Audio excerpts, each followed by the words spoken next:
Okay, good morning, coaches. I hope everybody had a good weekend. We're going to start off the e-workshop session right now. Now, we have a very appropriate topic for Motivational Monday today. It's about the self-determination theory. The self-determination theory has been described as a macro theory of motivation. And this theory has been applied in many different industries and areas. For example, in education, in sports, in rehabilitation, business, and of course, even in parenting. So before we start the workshop, there are some usual but important housekeeping matters.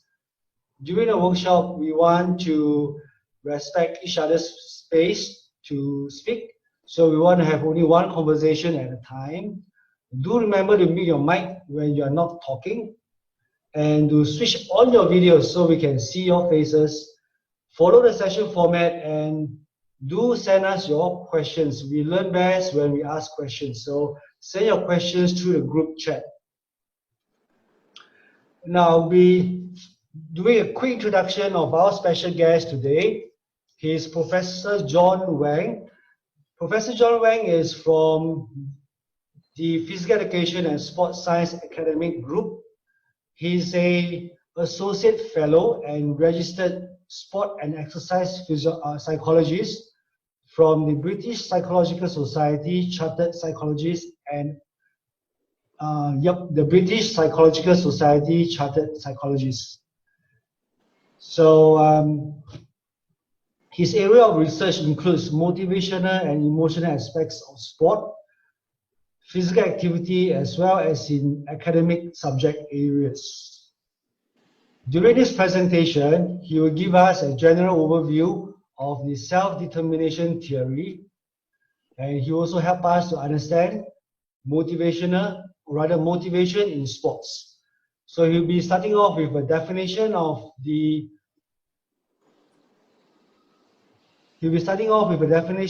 self-determination theory, a general overview of the theory itself before sharing with us some of the practical applications that we can integrate into our coaching practices based on this self-determination theory.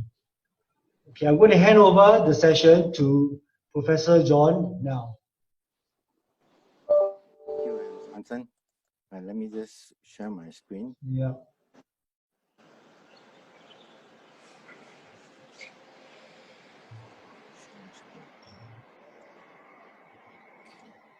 Can you all see my screen now?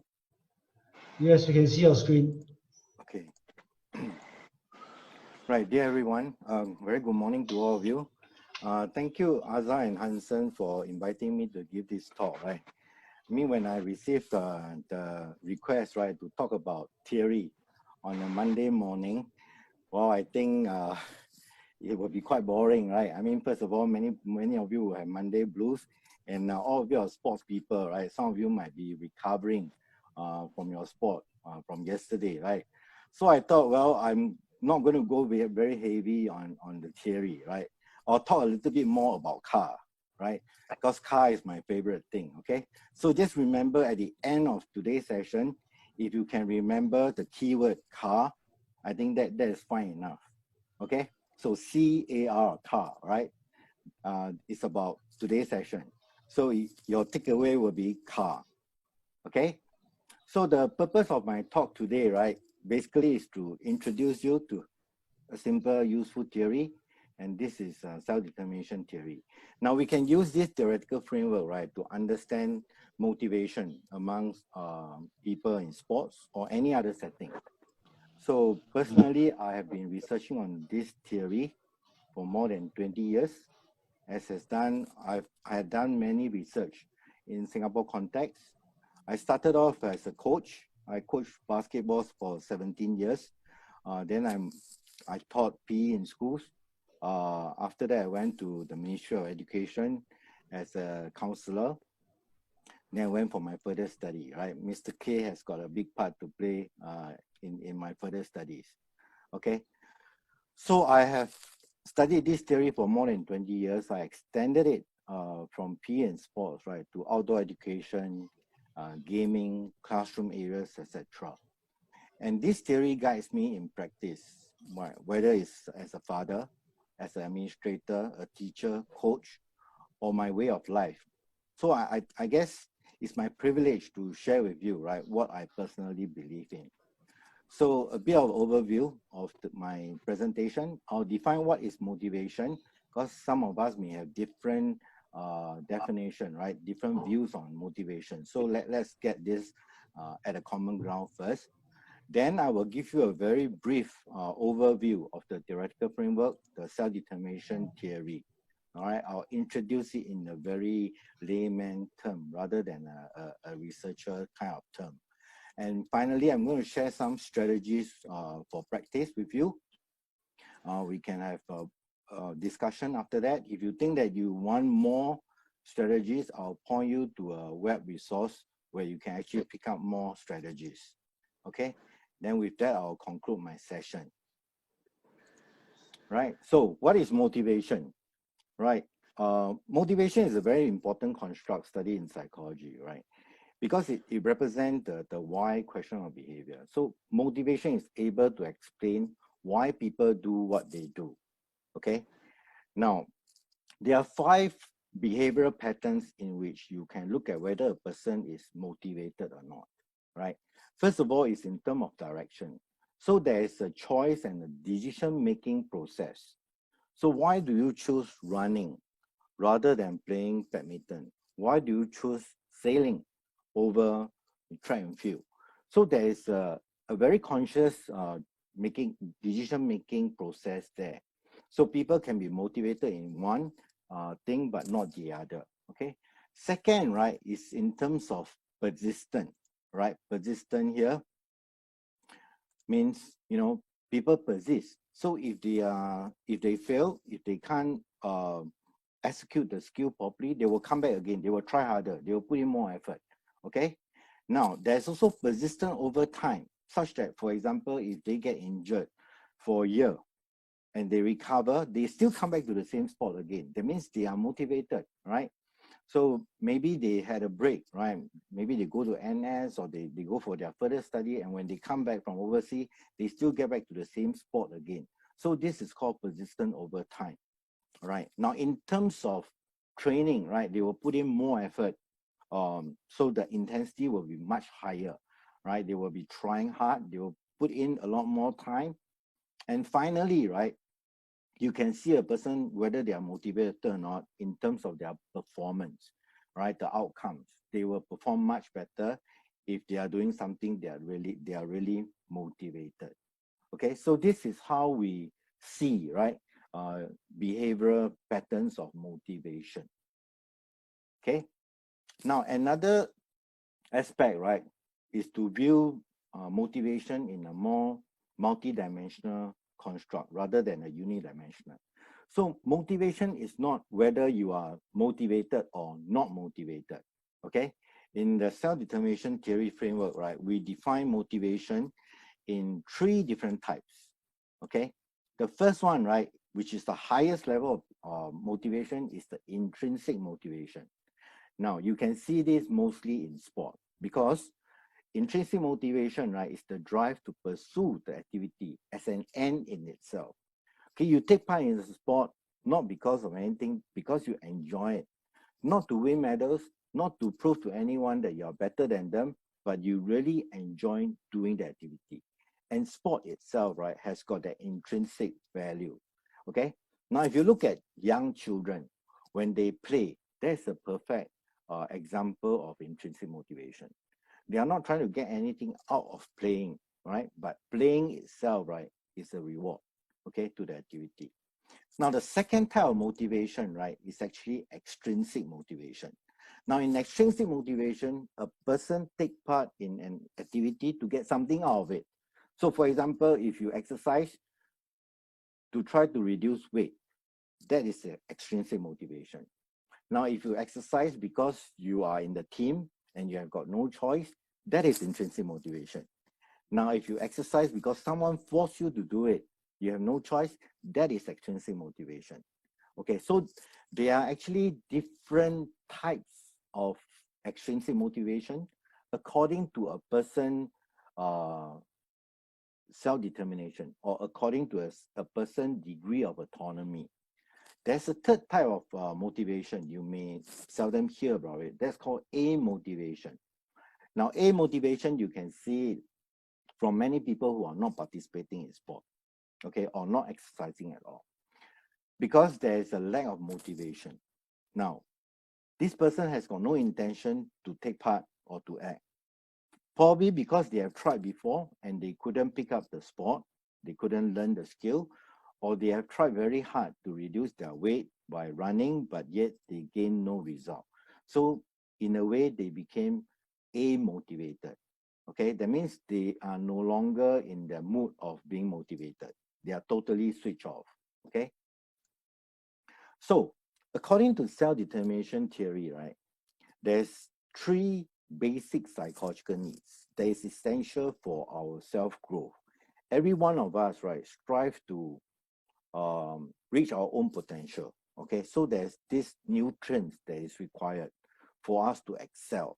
Okay, so these three needs, right, can be represented by the acronym CAR, right? C-A-R. C is competence. Now, competence, right, is the need to be able to experience mastery and effectiveness when you're dealing with the environment. So, for example, a young child, right? Like just now, one of the hosts, right, got a young child, right? Maybe 6 to 9 months, years old, right? They want to show you that they are able to handle the environment, right? So when you see them start crawling, when you see them start walking, right? And they will feel good about themselves because they are able to show that they are capable of mastering a skill of crawling or walking, okay? So that is the needs of competence. You can see it very, very early in our life that we strive to show other people what we can do in terms of our ability. So there is this is the first innate needs. The second innate needs. Professor John, Yes? sorry to interrupt you. Would you be able to speak up a little bit louder, because we've got some messages from the coaches that you are a little bit soft. Okay. Let me just tune the volume, right? Okay. Thank you. Okay, I'm actually at my max already, right? Okay. Okay. Okay, so the second needs, right, is about autonomy. Again, right, autonomy is the needs to feel the ownership of one's behavior, okay, and to be able to have a sense of choice that you are the one that initiate the action, okay. So if you ask your child not to run, not to do anything, they want to show you that no, I want to do it, okay. So unless you set in punishment or whatever, again, right, young children, they show that they have these needs of autonomy as well, okay. And the third needs, right, is the needs of relatedness. Again, right, you can see this very, very young, right, in the children, okay. They are very close to their parents because they only feel safe, especially with the mommy, right, so on, okay. So if you say, I don't love you anymore, go away from me, they will cry, right. So again, right, these three needs, right, competence, autonomy, and relatedness, right, continue to be with us, right, for life. And once these three needs, right, are being satisfied in a particular context, let's say in sport, the intrinsic motivation for that particular activity, right, will be enhanced. Okay, so this is the key of self-determination theory. Okay, in practice, right, we also try to enhance the person's competence, autonomy, and relatedness. Okay, but actually the self-determination theory is so comprehensive, right, that although these three basic needs form the core of the theory, it does cover other aspects as well. Okay, so there are actually 6 sub-theories, right, alongside with self-determination theory. But I'm not going to go into all these sub-theories, okay? But I find that it will be useful for you as the coaches, right, to understand what can enhance intrinsic motivation and what can diminish, right, reduce the intrinsic motivation in the sporting context. So the self-determination theory says, right, if there's anything, external event, okay, whether you as a coach, the way you give feedback or whatever, provide the need satisfaction. You satisfy the three needs, right? The intrinsic motivation of the participants will increase for that particular context. However, if any external events, right, let's say you provide punishment, okay, to your athletes, if they don't behave or if they don't practice what you ask them to practice, or they underperform, and you punish them. Now, punishing them, right, is to show to them that they have got no competence. They are low in competence, and therefore their needs are not being satisfied. Okay, so if the needs are being taught, right, the intrinsic motivation will actually go down. Okay, you will actually decrease the intrinsic motivation of the participant. Okay, there's actually a down arrow here and there's an up arrow here. Now, any internal event, that means anything that the athletes taught, right, in their thinking process, it's the same thing. Any internal events, if it satisfy their needs, the intrinsic motivation will be enhanced. If any internal event, that means what goes on in the athlete's mind, didn't satisfy their needs, right, or do not satisfy their needs, the intrinsic motivation will decrease, all right? So throughout this whole big theoretical framework, right, what they are trying to warn us is in terms of the use of rewards, okay? The use of rewards, most of the time, any form of rewards, as long as it's extrinsic rewards, it will decrease a person's intrinsic motivation, okay? Because when you start to use rewards, in a way, right, you are controlling the athlete's behavior. The moment when you control their behavior, the needs of autonomy is gone, right? So the intrinsic motivation for the task will decrease over time. Now, if let's say you reward the top person, right, the best performer, the rest of the athletes who didn't get the reward will feel that they are not good enough. So this will then decrease their needs of competence, and therefore their intrinsic motivation will also decrease, all right? So there is a risk of using rewards in the sporting context, okay? I mean, in terms of intrinsic motivation, right? Provided the person is actually taking part in sports for intrinsic motivation. But I do know that there are people who take part in sport because of extrinsic reasons, because they want to gain the status, because they want to get the rewards in terms of prize money, etc., right? Whether it's advertisement, endorsement, and all these things, they want to earn a lot of money, right? Yeah, there are people who take part in sports for extrinsic reason as well, okay? Now, in the same light, punishment, right, may also undermine intrinsic motivation. Because when you punish a person for poor performance, you are telling them you're not good enough. So the intrinsic motivation will also decrease, okay? So what happened here, right, is that we break down the motivation into three components, as I said just now, right? The first one is actually intrinsic motivation, which is the highest level of motivation, right? Sport has got this intrinsic appeal for people to be intrinsically motivated, right? So it's there.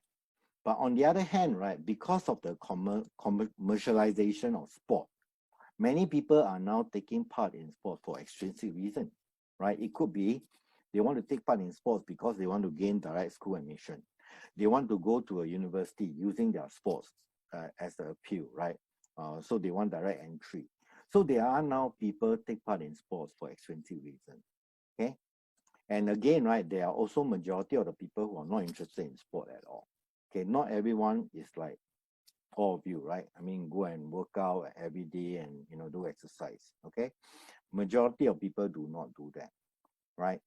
So in this self-determination theory, right, it kind of like place motivation, right, in the continuum, okay? Says that, right, actually, there are many activities, right, that is actually not intrinsically motivated, okay? And what we can do is actually to understand the different types of motivation, whether it's intrinsic or whether it's extrinsic or whether they are amotivated. And what we are trying to do, right, is that people can actually move from this side of the continuum more towards this side of the continuum. Okay? So this is the process of internalization, right? Internalization. So the more internalized the activity is, right, the more autonomy they have. So that the motivation will be enhanced in a way, right? First of all, we take those people who are amotivated. They are on the extreme left-hand side of the continuum. Okay, these are the people who are not interested in taking part in sport at all. Okay, so one day they could go for a health check and the doctor say, oh, you have high blood pressure, you have a high blood cholesterol, you need to exercise. Okay, you need to exercise at least 3 times a week. Now, so this person, right, initially see that there's no need for exercise, there's no need for me to do any sport, but now the doctor say you must exercise. So what happened now, right? The motivation, right, jump from amotivation to extrinsic motivation. So they exercise now because of some external regulation, external force that forced them to do so. It could be because of the doctor say so, all right? It could be because of the rule, it could be because of whatever, right? Because of the regulation or whatsoever. So these people now are externally regulated. So they do it, but they do it for the most external reason, okay? Or this is the least self-determined reason for doing so. So let's take another example, right? For example, you know, we ask our kids, right? My 2 boys to prepare for their NS. Okay, I say it's good for you. Okay, if you are fit now, you go to NS, you suffer less, and you can actually outperform many other people also. Okay, so exercise, training of fitness is good, but they take in the value that I say, but they don't identify with my value. Okay, they just say, okay, my dad say exercise is good for me, so I do it. I go and train my fitness because my dad say it's good for me when I go to NS. So in a way, right, this form of motivation, right, is called introjected, right? It's not being digested, it's being swallowed, right? So you take on the value of other people, but you do not identify with it. So that is called introjected regulation. Slightly better than external regulation, all right? So slowly, right, this person, after they exercise for a few months, they see that there's some changes in their muscles, you know, in their fitness and so on, right? Now they recognize that, yeah, exercise is actually good for me. I feel much better, right? Fitter, and I can run faster, you know. So now they identify with the activity itself. Okay, now they identify. So they are being identified, regulated now. Okay, so it's better, slightly better than external and introjected. Now they identify the value. Now over time, right, my son could be exercising for 1 year, 2 years, 3 years. Exercise become part of their life, right? So it become integrated to their self, right? So if they don't exercise, they feel very uneasy, right? Exercise become part of their life, but they do it because it's part of their life. It's a habitual thing. They don't enjoy doing it, right? But they just do it anyway. It's part of the routine. So this is called integrated regulation, right? So not many activities can truly reach this stage of intrinsic. Okay, as I say, right, sport has got this appeal, right, for us to be intrinsically motivated. But if you think about the sporting journey, right, of a person, let's say when I first start playing basketball, right, I was intrinsically motivated to play basketball. Okay, I can skip my study time to go and play basketball. You know, even if I study, I go down to the basketball court. I make sure that, you know, I'm close to my sport, right, and I have you know, I spent a lot of time, right, training in the sport itself. And I wanted to be in the national team. Okay. So, you know, there was also an extrinsic form of reason why I want to get involved in basketball. I want to play to the highest level, right? But over time, right, you know, I could be placed in let's say a school team, right? And the school team regulate, right, my time, control my how much training I need to have and so on. So taking part in taking part in basketball, right, now no longer is intrinsic. I'm being externally regulated by certain factors, right? Including the coach, right? The coach behavior. And then when I go for the matches, right? Again, right, influenced by other opponents, right? Their behavior. Okay, so it might make me kind of like my interest in the sport, right, to decrease. Okay. So these are the things that can happen, right, to a person who is intrinsically motivated. It can He walked there just move now. He walked all the way here. externally regulated as well.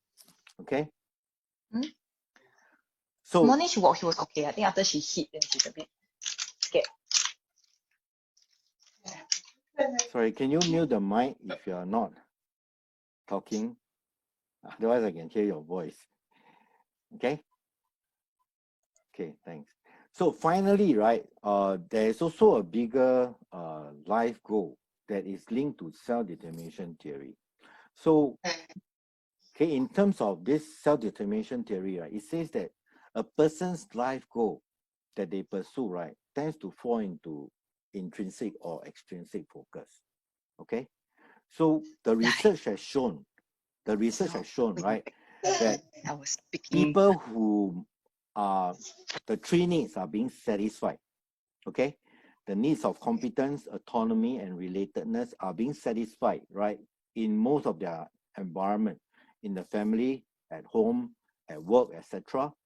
They will tend to strive for more intrinsic life goal. So they place the community before them. They treasure a relationship and their own personal growth and health much more compared to those people who go for extrinsic goal, right? Which is wealth, popularity, you know, in terms of status, image, and attractiveness. And we do find in terms of research, it is actually true, right? Why people, let's say, why people get addicted to internet gaming, right? Most of the time, right, in the real life, they cannot get the three needs satisfied. So they go virtual. They go into the virtual world to seek for these three needs. Okay, so this theory, right, has got a wider so-called platform, right, in terms of a person life goals as well. Okay, so I've introduced the theory, right, in this kind of like very briefly. Okay, now I came across many teachers and coaches, right, who always ask this question. Okay, how can I motivate my athletes using this theoretical framework? Okay, but somehow, right, I need you to have a change of this perspective. Okay, change of this paradigm. Okay, because there's a fundamental assumption, right, in terms of this theoretical framework.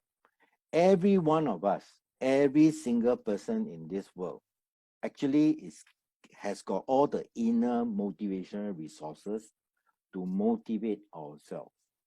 Okay, we actually do not need external motivators to come and motivate us. Every one of us has got these inner resources to motivate ourselves. Okay, so the question that we should ask is, how can I create the condition in which my athletes will motivate themselves?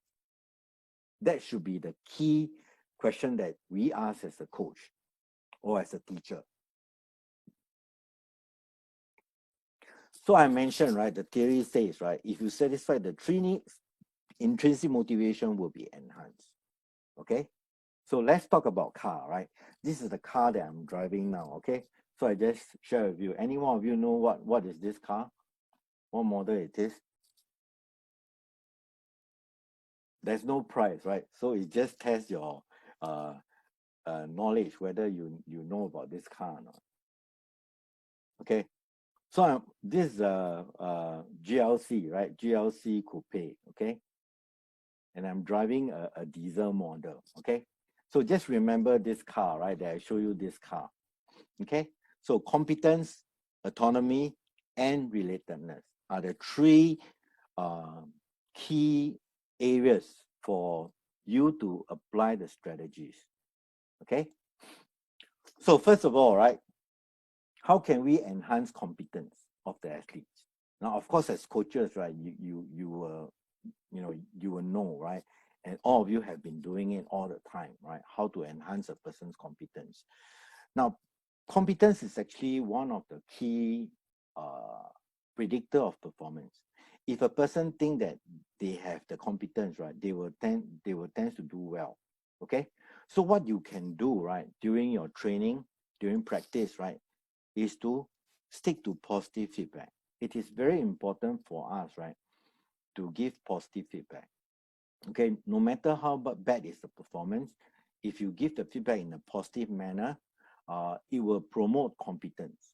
Okay, I mean, of course, many coaches are worried that the players will get complacent if you give them too many of this positive feedback. This is usually so in our Eastern culture, right? But I will still, encourage all of you, right, to be as positive as you can. Okay, there's no need for scolding, there's no need for punishment. In fact, what our athletes need is more of the praise. Okay, praise for the improvement that they have made, praise for the effort that they have put in. All right. Because you see, our school system, right, education system is one that kind of like create fear. Okay, so for example, right, in a mathematics classroom, okay, I mean, all of you got children, you will know what I'm saying. The teacher teach level 1, level 2, level 3, okay, in terms of a particular area of maths, okay, and then they test the kids at level 5. Okay, most of the time the kids come back with poor results. Okay, why? Because the teacher actually didn't teach level 4 and level 5, but they test the kids on level 5 and the kids fail. Okay, then the parents panic, then force the kids to go for tuition. This is why our tuition industry is flourishing, right? Everyone needs to have tuition, and the school believe that by creating fear, by giving failure to the students, right, they will put in more effort. Okay, this is actually counterproductive. Okay, in sport, we know if we build success step by step, the athletes will go very, very far. And that's why it is very, very important for you as a coach, right, to, when you say something from your mouth, you make sure that it's something that is positive. Okay, even if it's not positive, try and phrase it in a positive way. I mean, you learn about hamburger feedback, right? Okay, so give a padding, praise first, give the corrective feedback, and then after that, finish off with the soft, kind of like praise again, right, or effort again. Okay, so give hamburger kind of feedback, I think will be much useful. Okay, so that's for promoting competence. Now, in terms of goal setting, when you get your athletes to set goals, right, you allow them to set more difficult goals, right, moderately difficult goals, such that they can actually achieve it, right, but with some challenge. Okay, and when you're setting up your learning tasks, your coaching activities, right, pitch it at the right level so that majority of the student, in fact, every player, every athlete should experience success in every training session. Okay, success will build competence, and if their needs of competence is being fulfilled, their intrinsic motivation will be enhanced. Okay, so how can you actually plan your training session in such a way that 95%, 99%, 100% of the athletes feel that, yeah, coach, I've achieved something. Okay, I've achieved something today. I learned a lot. Okay, so encourage your athletes to pursue goals, because once they achieve this step, they want the next step, right? And they want the next step. So this is how we can use goal setting technique, right, to help the athletes to build their competency. Okay, and challenge those athletes who are much better one to a higher goal, so there will not be any ending, right? So second strategy, right, is to focus on autonomy. Now, we try to give the ownership of the training back to the athletes. The athletes cannot be just training when you are around, when you look at them, right? They need to have that ownership of their own training regime, and also their own personal improvement, how much they actually want to improve. So when you are planning for your session, you need to provide a rationale. Why are you doing this particular hard training today? Why are you doing this form of training instead of the usual form? You need to provide a rationale for the activity that you are planning so that the athletes understand where you are coming from, and then they can identify with the rationale, and they see that it's actually useful for them. So they can actually make a choice, right? Make a choice that, yeah, I think this is good for me and I want to do it, okay? And I choose to do it, okay? So this is very important when it comes to promoting autonomy. Now, promoting autonomy is not that they can do whatever they want, okay? It is not, okay? But when you structure your activities, you provide a very strong rationale. Where are you helping them to go towards, right? We are trying to get the athletes to kind of like understand the rationale, know that you are thinking on behalf of them, you are planning for them, it is good for them, and therefore they make a choice that they want to put in the maximum effort. Okay, so training program need to be more conscious of how you can allow this ownership to the athletes themselves. Okay, not when you go for the training, you just plan whatever you want to do, and then you go to the training ground, you just get the athletes to do whatever you have planned without explaining to them why you are doing so and so on, right? So that defeat the whole training session. Okay, and also, right, provide alternative level so that those people who are not so good, they can choose a lower level, but they still can experience success. Those people who are at a higher level, they can choose more challenging goal, right? And they also can see it as challenging, and they can actually experience success. Okay, so they will have a kind of like a choice, right, to select which one is more appropriate for themselves. Okay, and allow the athletes to be involved in your decision making.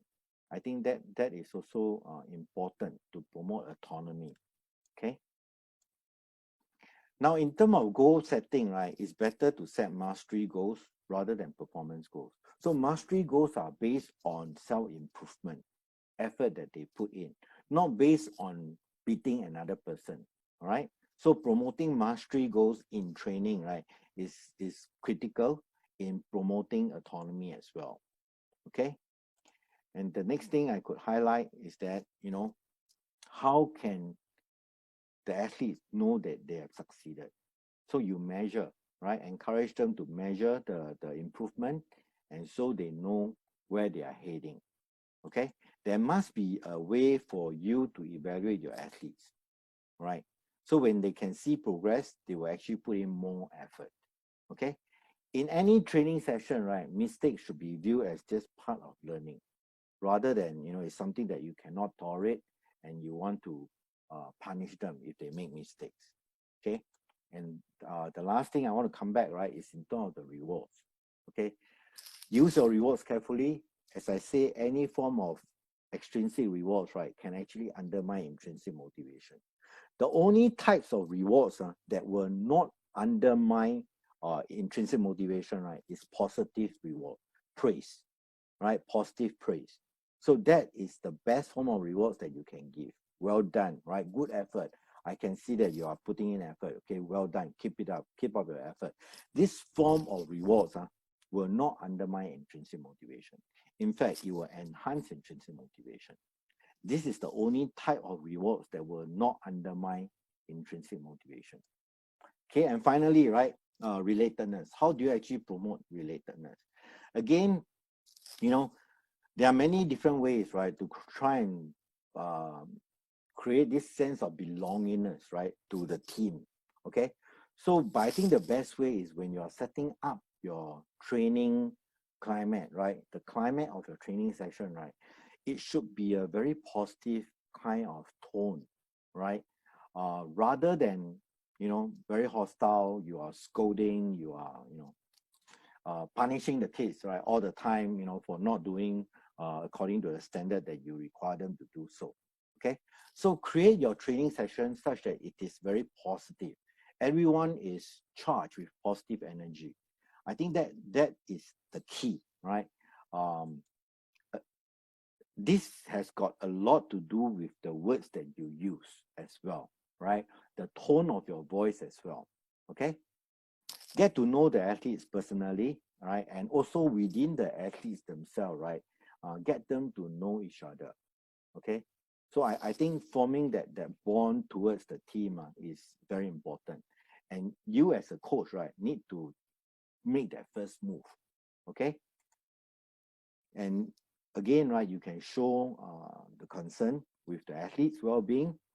All right, provide respect and encouragement to them. Okay, I think if you respect your athletes, your athletes will respect you as well. If you encourage them more, now because you are significant others, okay, in the athlete's mind, right? So let's say if you're a national coach, right, and you say something to a child, right, 10 years old, 12 years old, if you train harder, one day you will be a top player in Singapore. You don't know, no, that 10 years later, this person could be another Joseph Schooling, right? So just by your verbal encouragement, right, that can make actually a big difference to the kid's life.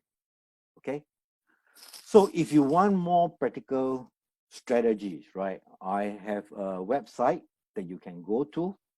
This is the website. You can download practical tips, whether it's for classroom teaching, whether it's for PE and sports, or whether it's for parenting. Okay, go to this website under practical tips. You will find a lot of resources. It's just a one-page write-up to tell you what kind of strategy you can use, what kind of language you can use during the training session. Okay, so I just want to leave you with this quote, right? This is the way I do my parenting as well. So if a child lives with criticism, right, he learns to condemn. If a child lives with hostility, he will learn to fight. If a child lives with ridicule, right, he will learn to be shy. And if a child lives with shame, he learns to feel guilty. If a child lives with tolerance, he learns to be patient. If a child lives with encouragement, he will learn confidence. If a child lives with praise, he will learn to appreciate, right? And so on and so forth. So I believe, right, we as a coach or as a parent, we have an impact on our child for the whole lifetime ahead of them. Okay, so we don't want to be the person who damage their whole life just by saying something that hurt them. Okay, so with that, whether you're a parent, whether you're a coach, whether you're a teacher, right, I hope you can take away this car, right, that I talked about today. And I think that will go a long way to help your athletes to understand their own potential.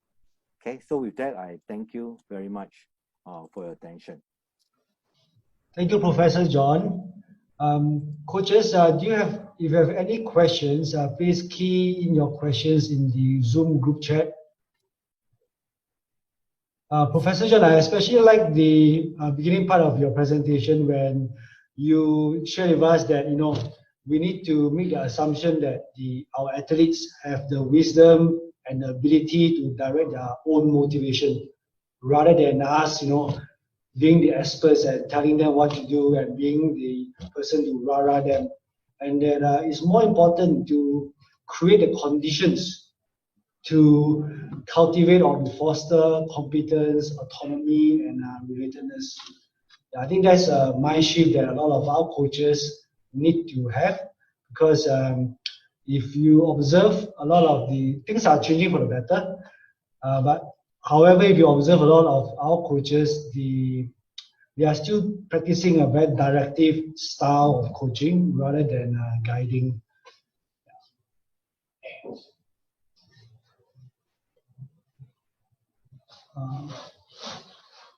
Let's wait for a moment, Professor John. We'll see whether there are any questions from Facebook as well. I do have a question, or rather to clarify. You mentioned a lot about the importance of praises. I think we all agree that praises are important. And for younger kids, a lot of times, right, there's been sort of studies and discussions that praises can become a form of extrinsic motivation rather than intrinsic. Meaning, if we stop praising them, then they stop doing. And they are doing things for the sake of our praises. Would you like to share a little bit more about that with us? Okay, Ken, that's a good question, right? Now, in terms of young children, right, because of their cognitive development, right? So before the age of 12, the young children actually cannot differentiate between ability and effort. Okay? So ability and effort is actually two things. Whether you are talented or not, and whether you try hard or not, it's actually two things. But they cannot differentiate these two things. For young children, right, if they try hard, they think that they are good. You see, so it is very, very important, especially with young children, right, to give them a lot of praises because we want them to put in the effort. When they put in the effort, they will think that they are good. Okay? Okay. Yeah. So if you want positive parenting, right? Yeah. Seriously, right? Don't criticize a child because they cannot differentiate.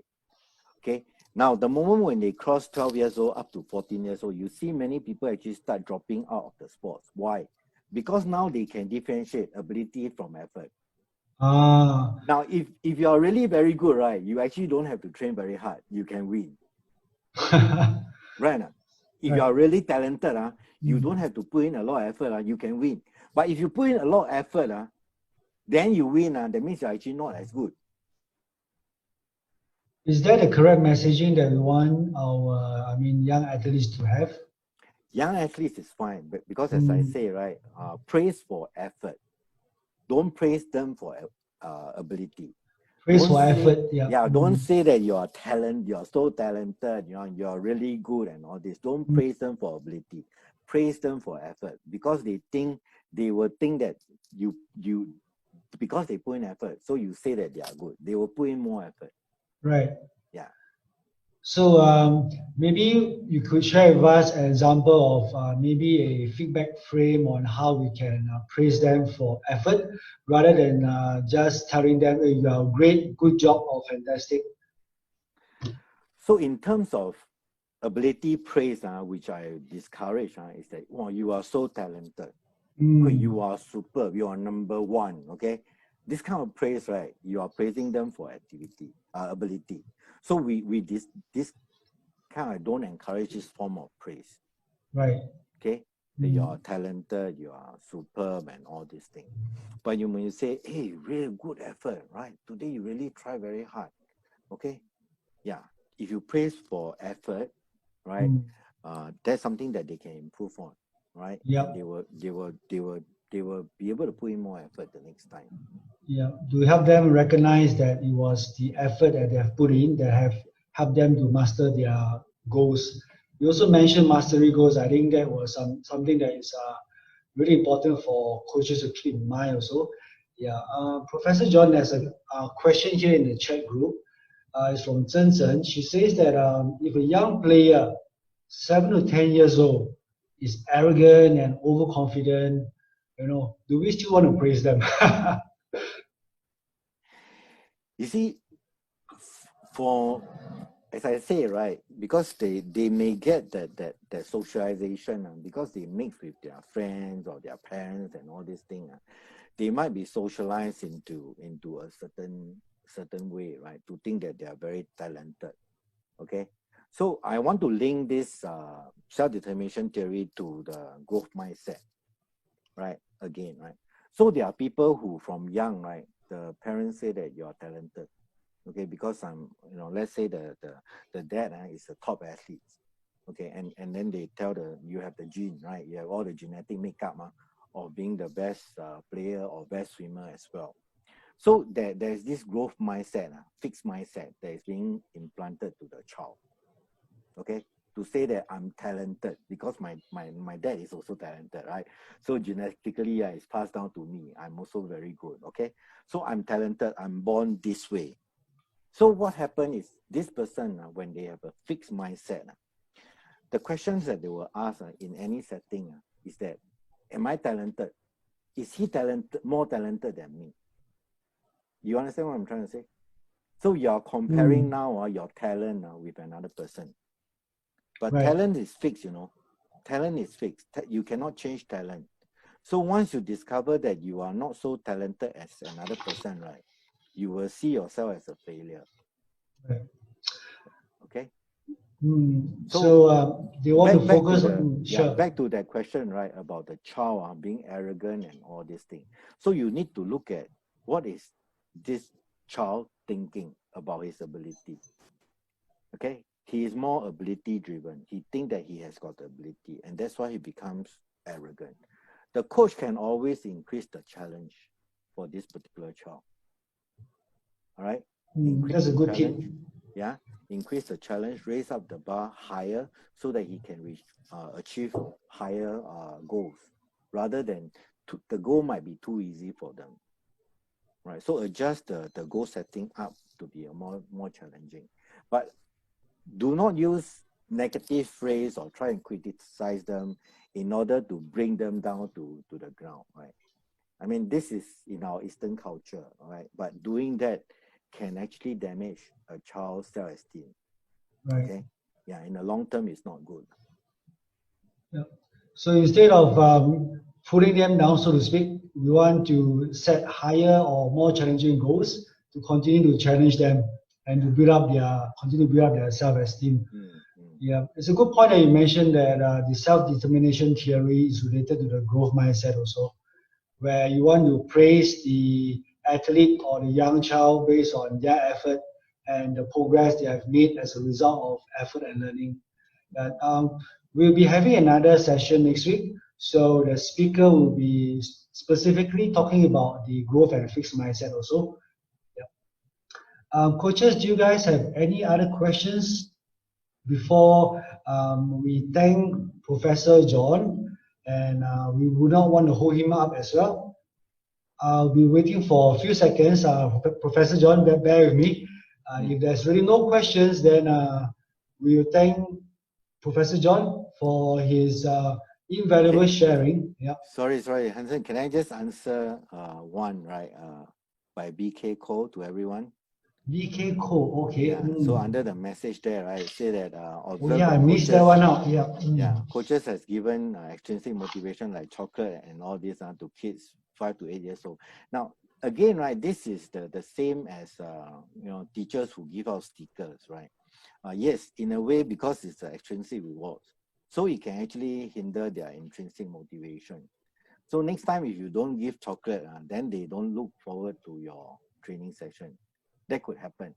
Okay, but having said that, if the reward is unexpected, it may not undermine their intrinsic motivation. So for example, if after the training session, okay, you say, hey, today you all put in a lot of effort, very good, I buy your ice cream. Or go to the canteen, buy ice cream, free ice cream. Well, they will be very happy. That will not undermine the intrinsic motivation of the kids if the reward is unexpected.